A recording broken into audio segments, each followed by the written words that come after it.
So first things first, I think most of you probably know a little bit about Teaching Cleveland, but just a very brief overview. Teaching Cleveland was founded for and by educators. So we work to make sure that educators are connecting with Cleveland in their classrooms. And so we see our role as sort of being the civic glue for those teachers who want to infuse Cleveland into their curriculum or introduce kids to dynamic speakers like Randy McShepard and other leaders. So just always know that you could go to info@teachcleveland, teachcle.org, and we'll always respond to you and try to get you connected to any resources. So we have worked with over 500 educators to get them connected and their students connected to Cleveland. And we've developed multiple lesson plans as a piece of this as well. So one aspect is being able to connect with individuals like Randy during this pandemic, and to have guests who are very active in the community just share some of their work and their vision for the city of Cleveland and Northeast Ohio in general. So I have to tell you that Randy McShepard is a longtime friend of Teaching Cleveland. We started it in 2010. And it was, I know, and it was just, honestly, I used to invite him into the classroom where I was teaching just as a guest because he did so many things. And I just happened to throw over my shoulder like that I was trying to get this thing started. And he's like, whoa, what do you need? And I was like, well, money. And he, much. And so I told him, and he's like, well, I can do that. And I was like, I literally didn't even know. So, and we've been together ever since. So Randy McShepard, we appreciate your ongoing support and friendship of Teaching Cleveland. You've been just fantastic. You've supported our vision from day one. So for those who are not familiar with Randy, Randy is a Vice President of Public Affairs and Chief Talent Officer at RPM International.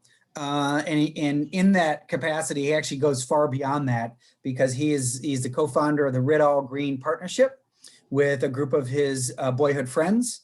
And he's also the co-founder of Policy Bridge, which is a think tank that is centered in Cleveland, but has gotten national and in fact international attention for some of its work. And he's also the first African-American president of the Union Club.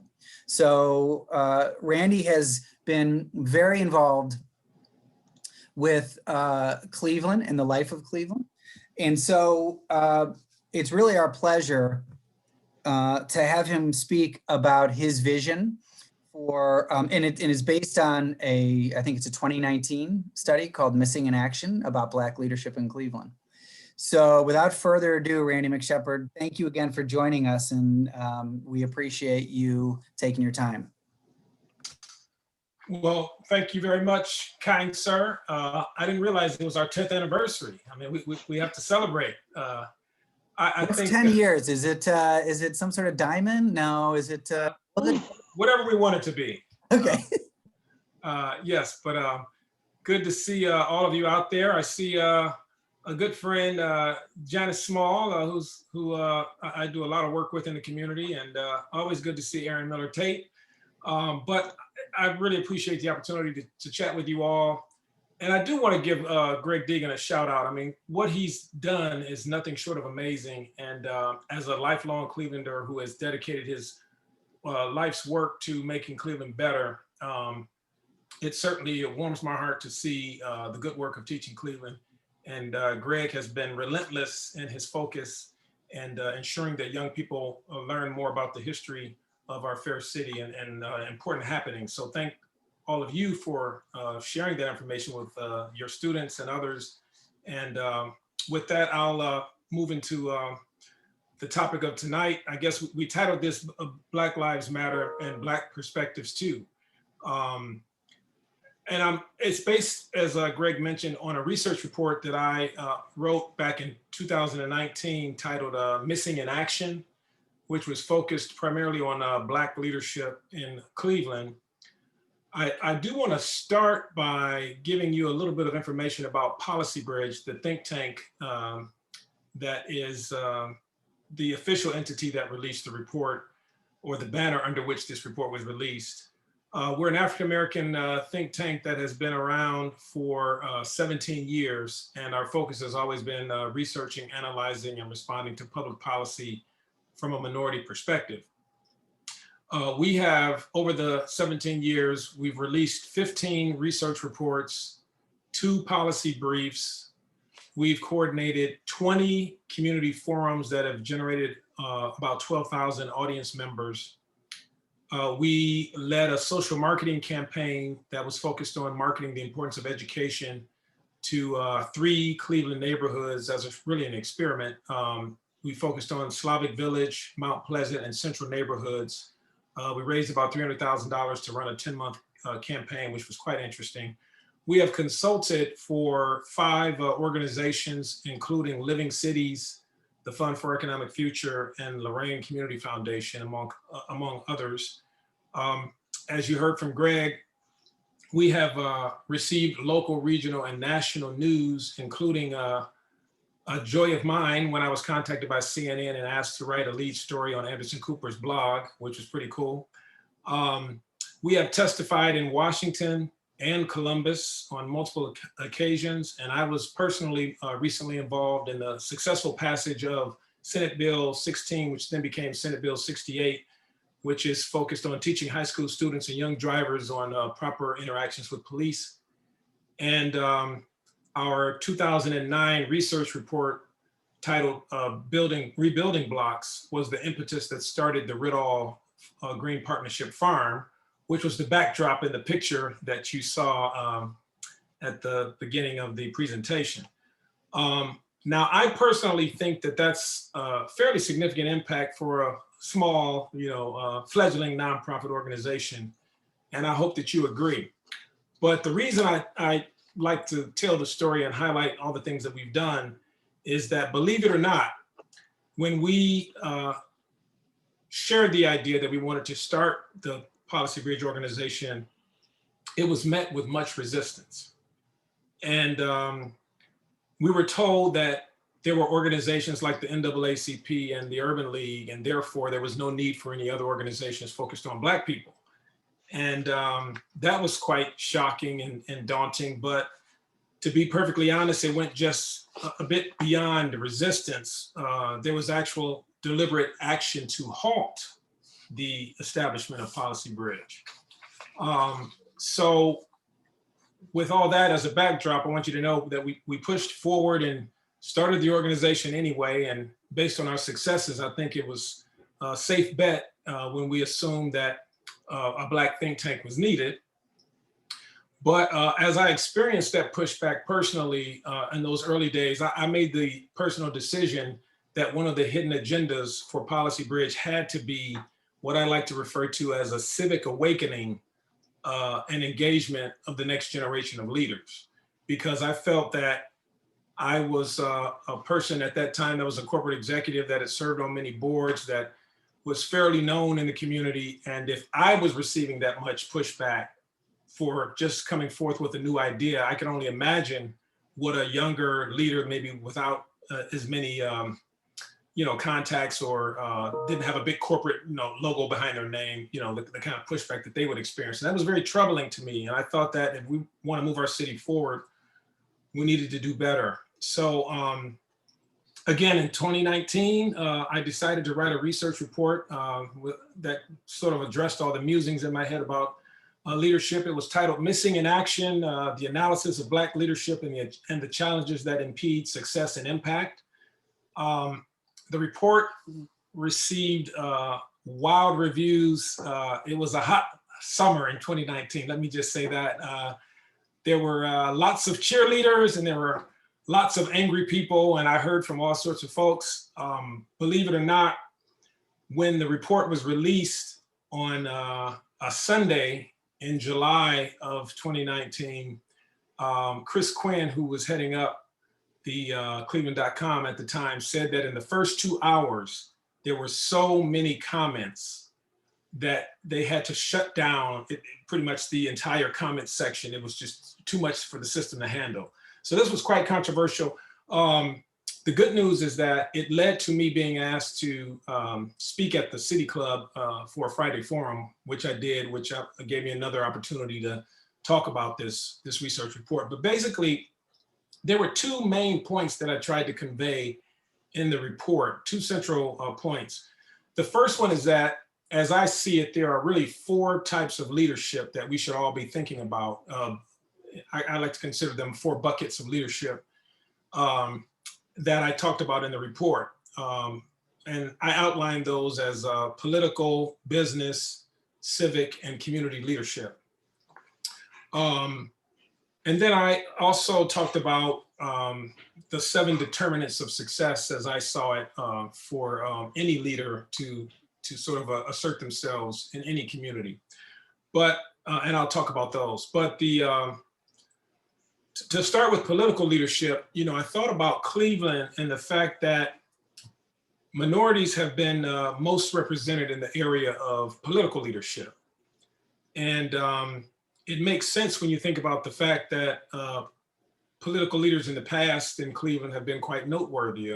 Cleveland was the first US city to have a mayor, an African-American mayor, in Carl Stokes. His brother, Lewis Stokes, was the first African-American congressman from the state of Ohio. And then you had people like Arnold Pinckney, who was the national chair of the Jesse Jackson campaign when he ran for president. So, you had some pretty impressive political leaders who did pretty good work. But the challenge was that those political leaders pretty much held on to their power for decades. And as they grew older, there really wasn't a game plan or any deliberate action taken to ensure that the next generation of leaders would be ready, willing, and able to step into those positions once their terms ended. And I would argue that the African-American community became so consumed with political power because it was the one power dynamic that they understood and could get closest to, that they sort of missed a lot of opportunities as it related to economic power, and didn't necessarily position themselves to take full advantage of economic development and other initiatives that were moving swiftly at the same time as political power. So that's political leadership. Then there's business leadership. I can tell you firsthand that business leadership in the city of Cleveland carries significant clout. Not many decisions are made in Cleveland without the voice of big business. However, that voice has very limited minority input because not enough minorities rise in prominence in the corporate arena. And when you think about local corporations, and even if they are lucky enough to do so, they may not choose to be outspoken on issues such as social justice or disparities and those kinds of things. Leadership can actually be lonely for the Black corporate executive, and I can say that firsthand because I am the only officer of color of a publicly traded company where I've been employed for 20 years now. So it just so happens that my employer is very supportive of the work that I do and certainly supports the stance that I've taken on many issues in the community. But a lot of my colleagues say I don't feel so fortunate. I think that if I were to say some of the things about the challenges of Black communities, or if I started to talk about social injustice, I think my job would be on the line. So that's pretty challenging. And then when you think about small business entrepreneurs of color, they're probably for the most part just trying to survive and keep their businesses afloat. And for them, speaking out on some of these sensitive community issues might be considered not so good for business. So that's business leadership. Then there's civic leadership, which is really interesting. I say in the report that any accomplished for-profit or nonprofit leader can be quickly swept into a position of civic leadership, not necessarily because they're a great leader, but oftentimes because of the position that they carry. So if you're the president of a foundation, or the president of a university, or the president of United Way, or the president of an economic development intermediary, or whatever, by position alone, you're asked often to lead major civic initiatives. And those civic initiatives actually impact the quality of life for many of our citizens. Just as one example, Opportunity Corridor. You have civic leaders that are deciding that, major neighborhoods are going to be torn up to build a roadway without necessarily considering fully the impact that might have on those community residents. So the civic space has always been interesting to me for that reason, if no reason alone, if no other reason, I should say, that those leaders are making such critical decisions in so many different facets of life in Northeast Ohio. And then the fourth and final category of leadership is community leadership. These are the folks that we know and love that are closest to the ground, the block club presidents, the community leaders, et cetera. They are respected in these neighborhoods and communities. They are battle tested. They fight for their communities to be better, safer places. However, unfortunately, those community leaders can only go so far without tapping or leaning on the first three categories. They need political leaders, they need civic leaders, they need business leaders, because they need resources to carry out their wishes and their goals and aims. So the moral of the story, in my estimation, is that Cleveland would do much better, and Greater Cleveland would do much better, if we could force those four categories of leadership to come together a lot more often, to share ideas, to share aspirations, to talk through problems. Because if business leaders aren't talking to community leaders, they're making a lot of decisions that don't necessarily help those on the ground. And the same is true for political leaders and civic leaders. Everyone needs to be sort of hearing each other and responding to each other's perspectives. And I felt that was missing, which again led to me thinking that this report, Missing in Action, was necessary. I also think a lot about leadership because I've been called upon a lot by various entities and organizations and asked to serve on boards and to lead civic causes and those kinds of things. And a lot of young people have said to me over the years, I want to be a leader, and I feel like I'm not getting my shot. And what might I need to do to be recognized as a leader in Cleveland? So I thought about all my experiences, all the boards I've sat on, all the experiences I've had, and I came up with 7 what I call determinants of success for any leader. And I've had people tell me, black, white, young, old, that these are interesting things to consider for any of us as we aspire to be recognized as leaders. One is that you have to have credibility in the grassroots community. If you want to speak on behalf of grassroots communities, you probably need to be connected in some way to those communities. Sometimes people assert themselves as, I'm speaking for the people, but the people don't know who they are, and it comes across as very disingenuous. So it would help, if you want to be considered a community leader, to have some credibility. Not that you always have to do specific work, but at least be recognized as an advocate, as a partner, as a supporter, and that kind of a thing. Secondly, I think that leaders need to have credibility in civic and corporate circles. As a corporate grant maker myself, I can tell you that a lot of people call me just to ask, Randy, do you know this person? Do you know their organization? Do you know their work? Do they have, can you say anything about the quality of their work? And those that have some credibility in those circles typically have an easier time making the rounds and getting connected to who they might need to get in touch with for support. Thirdly, a knowledge of the issues. I don't think individuals get so far by just pontificating about their personal opinion, which is why we started a think tank to lead any debate or position that we would present with facts, with data.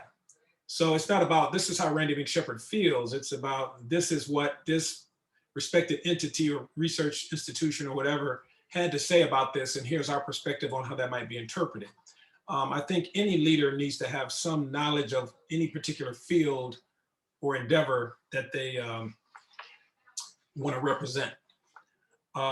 Fourth, I think a track record of success would help. I know that's tough for some of our younger leaders to accept. They want to be a leader tomorrow, and Sometimes you just have to put the work in and show that you've done good work and led some cause or organization to victory. And the more you can show that, the more likely people start to believe in you and see you as someone that can make a positive impact. The fifth area I like to call out, because it's just as important, you have to have an appetite for leadership. You know, it's not for the faint of heart. I like to tell people all the time, just because people tell you you should be a leader doesn't mean that you necessarily want to step in that space, because every day isn't 70 and sunny, and you know, there's always differing opinions, and when the heat comes, you're going to need to have that appetite to want to hang in there. So I say to people, you know, are you really sure you want to be a leader, and do you understand all that comes with that? Related to that, the next number 6 and number 7, autonomy. I've had a lot of young people tell me that they agreed with a certain position that I might have taken, or a particular issue that was percolating around town, but they never felt comfortable speaking out about it, because in some cases they were warned, if you say something about this, or if you support this cause or this issue or this candidate, you know, it could cost you your job. You know, people have been known to call and, you know, talk to a person to say they're getting a little too big for their britches, so to speak. And, you know, we need to keep them in check. And of course, me being a corporate executive, you know, I've had some autonomy. My CEO supports my work, but he and I often talk about these issues. So it's not like I have to feel like someone's going to call and tattle if I say something that isn't necessarily, you know, if I say something that's not something that others agree with. And then finally, on top of all of that, you have to have courage. If you don't have courage, you probably aren't going to be able to speak truth to power, which again isn't easy to do. And many people want to, again, position themselves, assert themselves as a leader, but when the heat comes, they just don't feel that it's for them, and they back away. So I think that those are 7 determinants of success that need to be factored into any person's wish list as they think about becoming a leader. Or toolbox, I should say. I like to say those are tools in the toolbox of becoming an effective leader. So when we think about the 4 leadership groups that I talked about, you know, political, business, community, and civic, and then we juxtapose that against the 7 determinants of success that I just talked about, I think we have to acknowledge that legacy issues such as systemic racism, discriminatory practices, and the lack of vision or respect for the next generation of leaders has contributed mightily to Cleveland being known as the status quo city. I think that the fact that leaders have been, in my estimation, too many leaders have stayed for far too long in too many prominent positions, and it has sort of forced us to be stuck in some challenging places and spaces. So I think if we should therefore understand that if Black citizens in particular don't have access to leadership positions, they won't have an opportunity to share Black perspectives. Hence the title of the talk, Black Lives Matter and Black Perspectives Too. So I think that anything that we could do in this city, in this region, to ensure that Black perspectives are heard and factored into any decision-making process, I think it certainly helps us to ensure that all of our decision-making is a lot more representative of all people that reside here. At the end of all of our policy bridge reports, we always try to offer recommendations. We don't just blow a lot of hot air and then leave it up to the community to solve everything. We try to give some perspective on what might be recommendations or changes. And there's 2 that I'll highlight from that report that I think might be germane for this particular audience. One is that we talk about or recommend that we incorporate community leadership into high school and college curriculums. Many of you would agree that the good old civics courses that a lot of us took way back when have faded away. And that's why I love teaching Cleveland so much, because you're getting into that space. But we do need to teach civics again in a robust way. We need to talk about civic engagement of local leaders I think about, and I highlight in the report, a woman named Inez Killingsworth, who I met in the Union Miles community, who in the 70s, as a very tough African-American, community organizer, took on the big banks around not having a presence, in certain East Side neighborhoods. And she rallied enough people together and actually was able to get several banks to change their policies and to start to open up branches in East Side neighborhoods. Our students need to understand that change is possible from everyday citizens if they step up and get involved. And then I think even college internships could be, framed in a way that challenges young leaders to think about not just working at a nonprofit, but really taking a leadership role in the community, be it business, civic, political, et cetera. A second area that we talk about in the report as a recommendation is the need to design new outlets that allow minority leaders to be heard. And we talk about things like social media, which everyone can do, but I also think that, maybe there should be more television programs or radio talk show programs that allow minority perspectives to be heard. Keynotes at universities or coordinated by any list of organizations could easily be done. Obviously, city club forums, and even having things like school-based essay contests that talk about leadership starts to plant the seed in the mind of young people that they can be leaders, they are leaders, their perspectives are critical, their opinions matter. And then along with that, community dialogues are always helpful, like what we're doing tonight, just to talk about the issue, I think goes a long way. So in a nutshell, that's sort of what the Missing in Action report was all about, to try to get the community to think broader, to realize that we do sort of hang in silos in this town to a fault. I've been in too many rooms as an African-American where I was the only one in the room. And I always like to say, that's not because Randy McShepard's any smarter than anyone else. It's because I can put on my corporate, hat and say I'm a corporate executive, I'm an officer of a publicly traded company, and that alone allows me to, be invited to certain tables when Joe Smith, who's a community organizer down the street, may have a lot more to offer than I do, but I get the invitation because of my corporate position. Or the fact that I spent 7 years on the board of the George Gunn Foundation and will join the Cleveland Foundation board in March. People will invite me to meetings just based on that. But again, they'll ignore other individuals that maybe don't have that type of background, but again, could clearly contribute as much, if not more than I could. I'll close with a saying that I heard years ago that simply reads that a cynic is nothing more than a frustrated idealist. And I think that the city and the region of Northeast Ohio is filled with idealists that have ideas, that want to be heard, that have solutions to so many of our problems, but they just can't get anyone to care enough to listen and to maybe try their way, especially, which makes things very frustrating when you see others' pathways not generating much of anything, and the city sort of continuing to fall too far down on the list of so many challenges. So I would just encourage all of us to do all that we can do to find leaders at all levels, to promote them, to encourage them. And I think that in doing so, we dramatically improve the quality of life in our fair city. So thank you very much. I'm at my 26-minute mark, and I'll let Greg take it from here.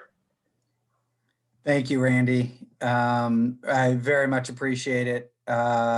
You and your report raise tons of issues that sort of connect with Teaching Cleveland and its perspective in general, but probably with many of its educators as well, specifically. So I wanted to throw out to you all that if you want, you can put some questions in the chat. but we have some time for Q&A about some of the issues that Randy raised in his comments that especially might really relate to some of the work that you're doing.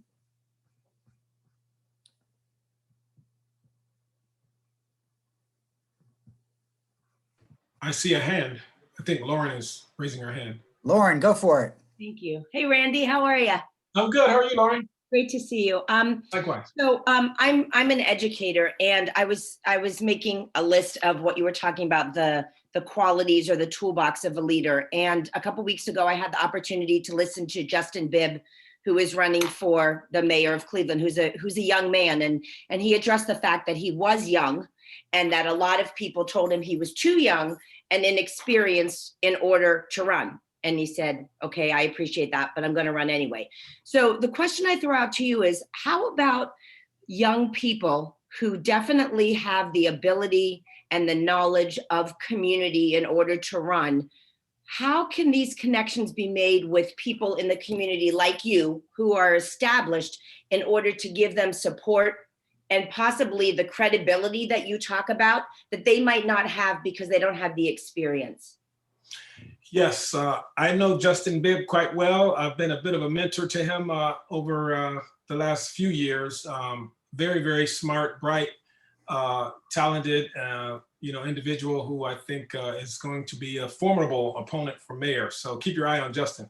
I think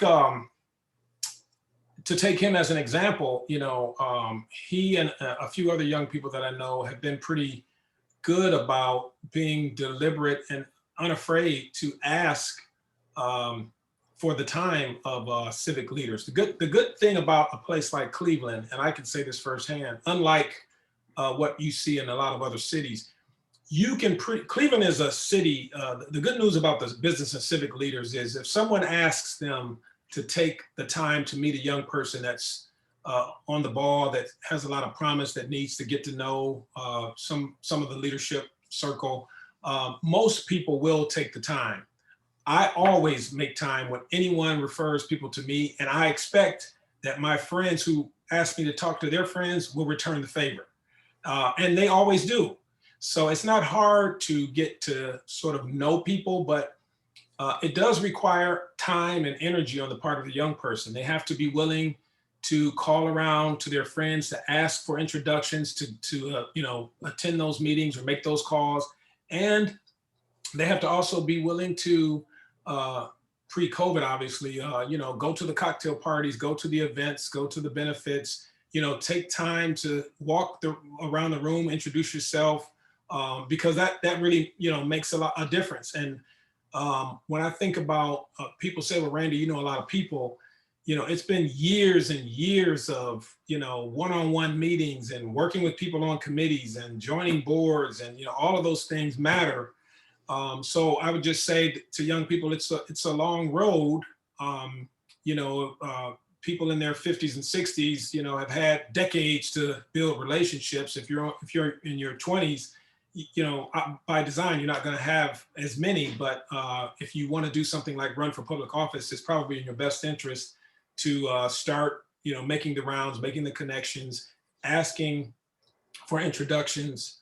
I know that's something that my good friend Janice Small does a lot. She's always promoting young people and telling them to, they should get out and meet people, and she makes introductions. And she's a professor at Case, and she's had me come and speak to her class, and then her students call me and say, hey, I want to follow up. And, so I think it's just up to the young person to be hungry and bold and eager to meet people. And if they're that way, they won't have a problem getting in most circles. But it does take a lot of time and effort. Thank you. Thank you. So Randy, one thing is Aaron suggested too in the chat that Teaching Cleveland does look at itself as an entity that gets you connected to multiple people. Randy reaches out when he reaches out to me, I respond, and vice versa. And like Randy was saying, like Cleveland is filled with a lot of people who are very civically engaged, and Teaching Cleveland would be happy to try to work on behalf of you and your classes for getting connected to organizations. So that's one piece. I would also say, though, don't be afraid to do it on your own. I mean, I think for both Greg and I, like, that was how Teaching Cleveland kind of came together, is that we just started asking people and people kept saying yes. And I think it's a rare person in this town that will say no, especially to students. Right. I agree with that. And Randy, Phyllis Benjamin, thanks for joining us, by the way, Phyllis, said she's thinking about hard-headed women, and women were offered training in non-traditional jobs, and she wants to know if you remember that organization. I definitely remember hard-headed women, and I don't know if there's a specific question about their program that she's asking if I remember. Yeah, Phyllis, you want to jump in? Oh, I think you're muted, Phyllis. There you go. Okay, when Cleveland Municipal School District needed more assistant custodians, we brought on a whole group of women who were cleaners who had no way to get up the career ladder. The men who came in as cleaners could become assistant custodians and custodians. So we surveyed Cleveland, Greater Cleveland, and found women who had their boiler's license and hired at one point a whole number, it was in the teens, of women who then became assistant custodians. And guess what? My life was threatened by the head of the custodial union. He called me and he said, Ms. Benjamin, we are coming after you. Wow. So, this is just one incident that I faced in all the work that we did for social justice back in the 70s, 80s, and 90s. Wow. Just because they were, the women were taking jobs away from. Of course. Yeah, that's sad. Oh, and then they used to have the man who was in charge of the trades was also very, very bigoted, but I won't go into that. That was Yeah. But well, I watch you at the case meetings. I'm now an official monitor for the case meetings for the League of Women Voters. Oh, great. Well, thank you. Hopefully you're enjoying those. Thank you. It's wonderful. Yes. Well, thank you for your courage with hard-headed women, and that's the kind of thing that makes a difference. When we see opportunity, if we're willing to step out and ensure that opportunity meets people where they are, great things can happen. And I'm glad those women got the opportunity, and hard-headed women has done great work, and so very good. So we have time for maybe one more question, and then we were going to have you go to breakout rooms just to sort of debrief a bit about some of Randy's ideas. Another question?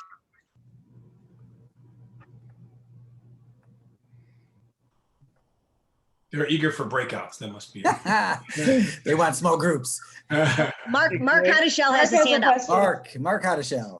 Yeah, Randy, thank you for being here today. Really appreciate it. One of the things I'm curious about is, talking about those 4 specific groups that you had mentioned. How do we go about breaking the cycle of of not having that cross communication? I feel oftentimes that seems to be one of the biggest preventions of moving forward with things, is like the business community kind of converses with each other, the civic community and so on, but they don't seem to have this cross communication with each other that you had suggested before. How do we break that cycle and try to get more of these groups together rather than working against each other? Yeah, that is the $1 million question, Mark. I think it really has to start with the leaders of those organizations, agreeing to be more deliberate and to work harder.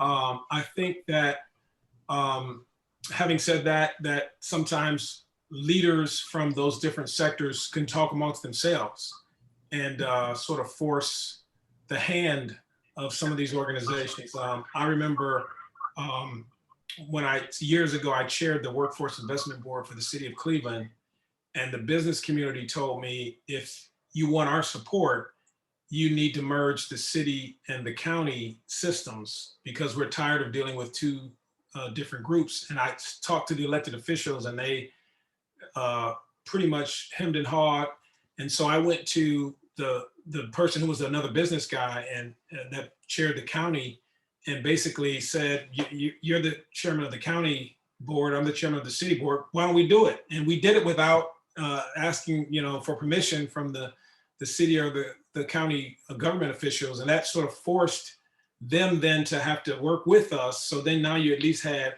the city and the county. And then we brought along some of our members on the board who represented, community and civic. And that was like a small example of how you just sort of,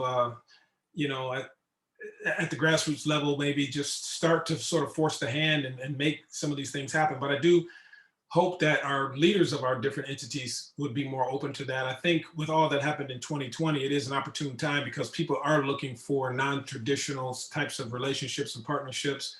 We know that it's a mayoral election year. We're seeing some of our big leaders that have run big entities, retiring. There'll be a new leader at GCP this spring. There'll be a new leader at Downtown Cleveland Alliance. So things are starting to sort of change in terms of leadership slots, and perhaps the next wave of leaders can take this on and as a key priority. I certainly will be asking them to do so with whomever gets those positions. So just a couple of thoughts. Thank you, Randy. So we thought it might make some sense to have you in some smaller groups, as a piece of what we do at Teaching Cleveland is always to build community. For those of you who knew about our TCI Learning Labs before the pandemic, they usually centered around having a beer or such, but we won't be able to do that now. But Aaron, I think, has established some breakout rooms with a few questions. One, two, yeah, go ahead. You're muted. You may have to see the breakout rooms because both of us are signed in, I was not able to do it. Now you're muted. We're just like great pros here, aren't we? Woo! Okay. Well, all of a sudden I don't have. Yeah, I don't know what happened. I had them, I thought I had them before and now I don't. Very strange. Well, I suppose we could just facilitate a group discussion. Yeah. There are not so many of us that it would be uncomfortable. I'm going to throw some questions here in the chat. I think Randy brought up a lot of topics that are near and dear to the hearts of educators. And we thought we would take a few minutes and talk about how some of those things might look in your classroom or in whatever your classroom might look like. We know that we're not all classroom teachers, but many of us work with young people. First of all, we know that the things that Randy talked about, like leadership, autonomy, courage, we know that those things are important. I'd love to spend some time maybe chatting about how we as teachers have been able to encourage this kind of behavior, or what supports you might need to be able to better encourage this kind of behavior. Anybody have thoughts about that?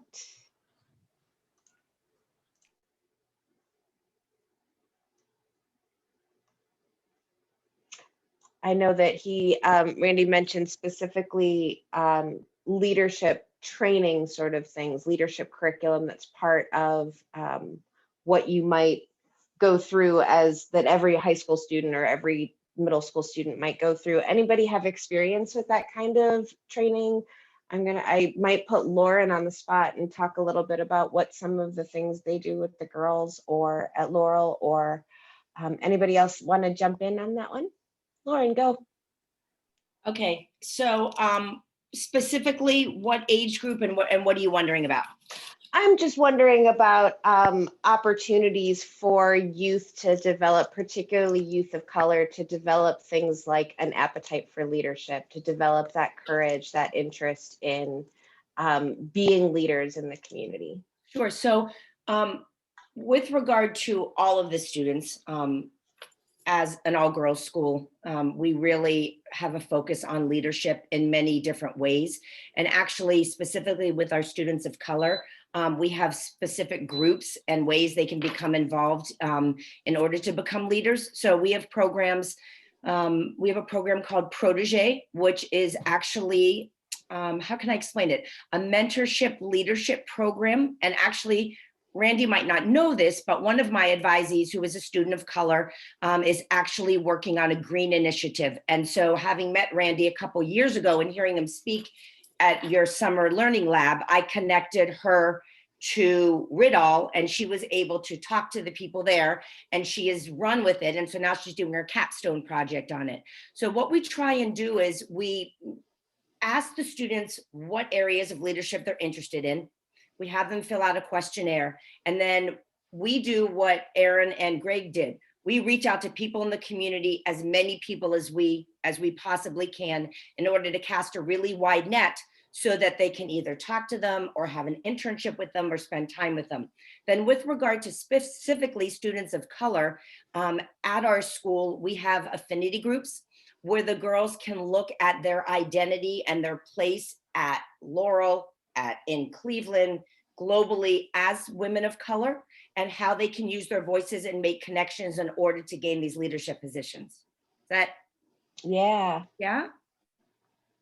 Anybody else have other things that they do in their communities or in their schools that they'd like to share with the group? Hi, Yeah.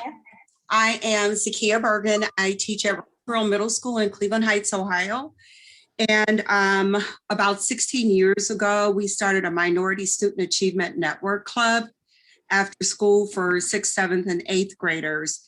And what we tried to do was create a safe environment for them to share their concerns about being minority students in a majority school system, to encourage them to take these advanced placement classes, advocate for each other, to create a safe environment where we were doing tutoring. The 6th graders, our first group came in as 6th, 7th, and 8th graders. And so now our 8th graders would have been in our club from 6th, 7th, and 8th grade. So our 8th graders become the leaders, and they look at the issues that are going on in school, meet at lunchtime, decide what it is that they want to advocate for the students. They literally mentor the 7th and 6th graders, and it's each one teach one, and it creates a safe environment. For the last couple of years, this is the 3rd year that Tri-C has done a youth symposium. They've had young leaders like Bashir Jones come in and talk to them.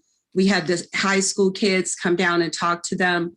We just try to empower them with their cultural history, create their literacy, the idea that your history does not start here, that doctors and lawyers and engineers were enslaved and you are the descendants of great people, to encourage them. Once they know their past, it helps to inform their present and hopefully inform them into their responsibilities for the future. So we found that the kids develop a real sense of self-esteem, and they develop this courageous voice.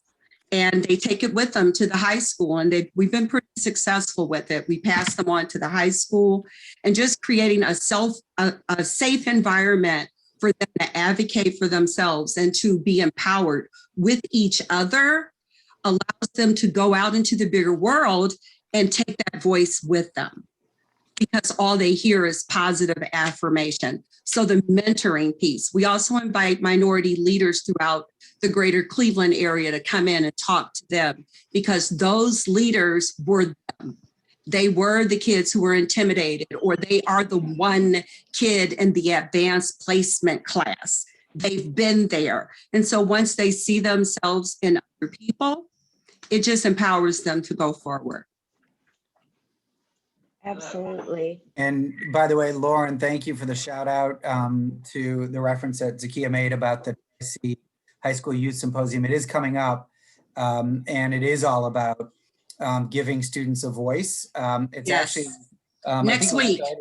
Yeah, by the Peace and I'm gonna get this wrong. Peace and Resolution. Peace and Conflict Resolution.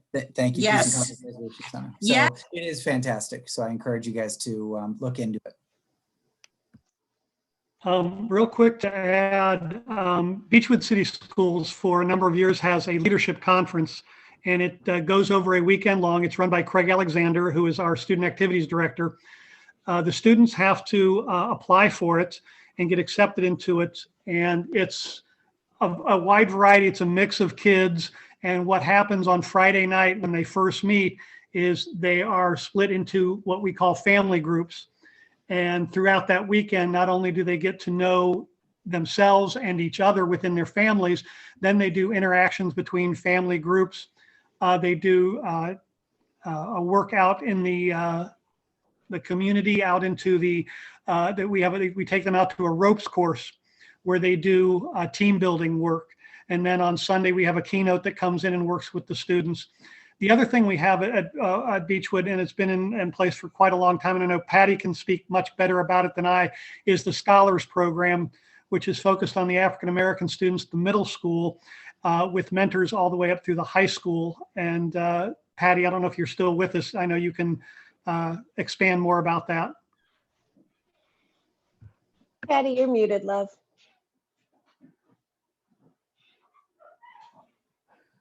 Greg and I kind of piggybacked with Shaker City Schools and created the DAC Scholars, and which mimics the Shaker Scholars. And that's the one thing with me being retired, not retired, that I miss.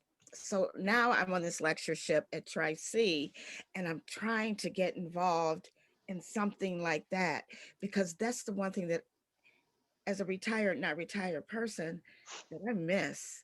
I mean, it's great. I'm with Teach Cleveland, I'm with Greg, I'm with Pam, I see everybody, but I need to do something. I need to do something more, especially, however, not limited to some of the students at Tri-C who are, what is it called when you can go? Oh, like College Credit Plus. College Credit Plus, who really don't have the maturity level, but they think they do. So building leadership is a great place to start. And that was kind of incorporated in what we did at Beechwood, Greg and I. And so that's where I'm going with my leadership, to kind of move that, because the kids are coming in. I say unfortunately, and I don't mean it to be negative, but sometimes we have kids that are 13 years old taking college classes with adult vernacular, and they don't have the maturity level, but they're there. So there's something that we need to do about it. So I don't know if that answered the question.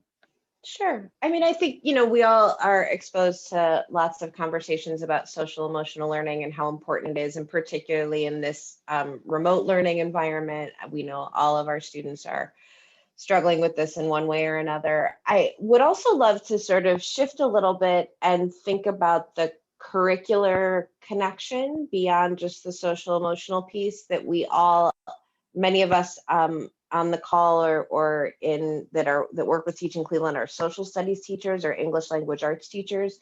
And I would love maybe to think a little bit about some of the skills-based work that you folks are doing, things like literacy or geography, things that really focus on sort of more of an application of skills where you as a teacher have the freedom to bring in other content. One of the things that I've been a little bit obsessed with lately is this book called Cleveland in 50 Maps. As a social studies teacher, maps are my jam. And there's so much that so many stories that this book tells through those kinds of visuals. And I could imagine if I were still a classroom teacher, basing almost an entire course around this. Are there things like that you folks think about where these kinds of topics might be a good way to get in that skills work that we all need to pursue as educators?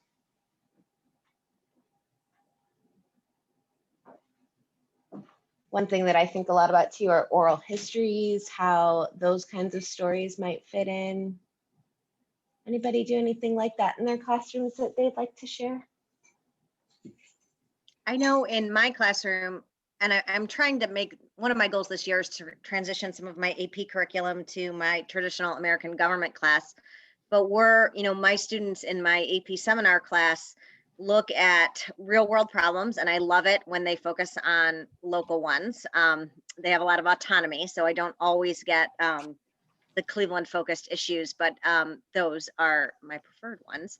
But one of the skills that we're working on is, Kimberly Crenshaw's intersectionality, right? Like you have to look at things from multiple lenses. That you have to, consider not only the economic implications, but the social cultural implications and the ethical implications and the race implications and the gender implications. And, how do all of these intersect with each other when you're thinking about solutions? And then what are the implications and limitations of those solutions, in addressing those problems? And that's worked out really well for, especially, as Randy was speaking, I was thinking about a couple of my students who have really run with it and they've become those leaders. I had a student who looked at the Flint water crisis as part of her research, and she was so, I teach in Rocky River. It's a very affluent community, and if the children aren't given opportunities to learn things like this, they can really go quite a long way in life without ever knowing about them. When I wrote her college recommendation this year, she wrote that since she did that research, she's now joined a project called Net Zero, and it's all about clean water, and she's on their board of student directors, and she's writing for them. And like my teacher heart exploded in 9 million pieces and was like, Leanne, I'm so happy for you and the world, that the world now gets you. And so, those are the things that I think I'm trying to replicate. I know one of my goals is to get it out of my AP class and get it into, my typical classes as well. I'm thinking about a couple of topics. Of course, we have delayed our centennial and the 19th Amendment activities that we were going to have. And I'm hopeful that we'll have them in the future. I'm so thrilled to hear what you're doing in the different school districts. I am associated with the manager of social studies for the Cleveland School District, Lavora Gale Gaddison. And she has just has done wonderful, wonderful work with the children. I've attended some of the programs, all-day programs that she's had, and I am just thrilled to see the leadership development. Way back in time, we had Women Helping Educate Women. We were the WHO group at 2 of the inner city high schools. And Stephanie Tubbs-Jones came and wrote us a check so we could go to a women's fair one year. And I, with tutoring now that I'm doing, I've been retired for a while. I see such brilliant teaching at Geary Elementary. They're really, they're overwhelmed with the standards and the testing. Nevertheless, if you walk through the halls and see the children's work and see the posters there, it's such a marvelous school. I just wanted to do a shout out for that. Thank you.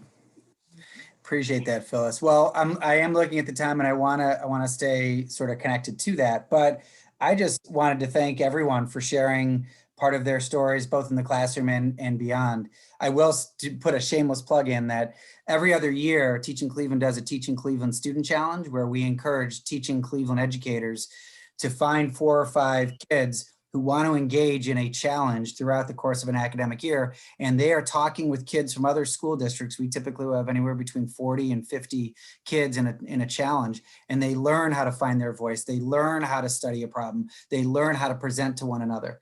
And so it is definitely a piece about developing civic leadership, the Teaching Cleveland Student Challenge. So we've had to put that on hiatus, but I just want to do a shameless plug. And one other thing, Randy, your comment about how Cleveland it can be regarded as a status quo city, and I think that I see that quite a bit, and that resonates with me.